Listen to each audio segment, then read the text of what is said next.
Sahau kila kitu kuhusiana na mafanikio kama utakuwa na uraibu wa mambo yafuatayo. Jambo namba moja ni punyeto. Punyeto ni chanzo cha umaskini na imekuwa ikiua ndoto za vijana wengi sana bila wao wenyewe kutambua.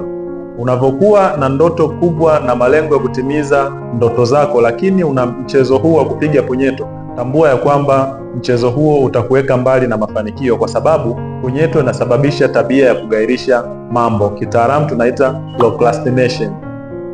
Unaweza ukawa na malengo mazuri, unaweza ukawa na ndoto kubwa, lakini unavyoamka asubuhi na kupiga punyeto, automatically kabisa mwili wako unaridhika na kurelaksi na kurudi kulala.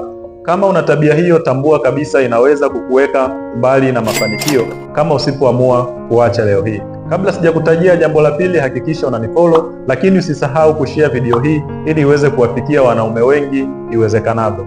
Jambo namba 2 ni vilevi.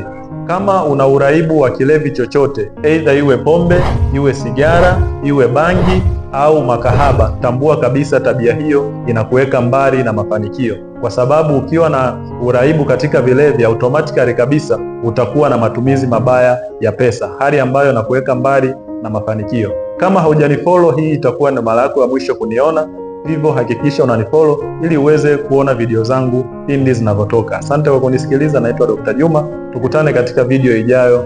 Chao.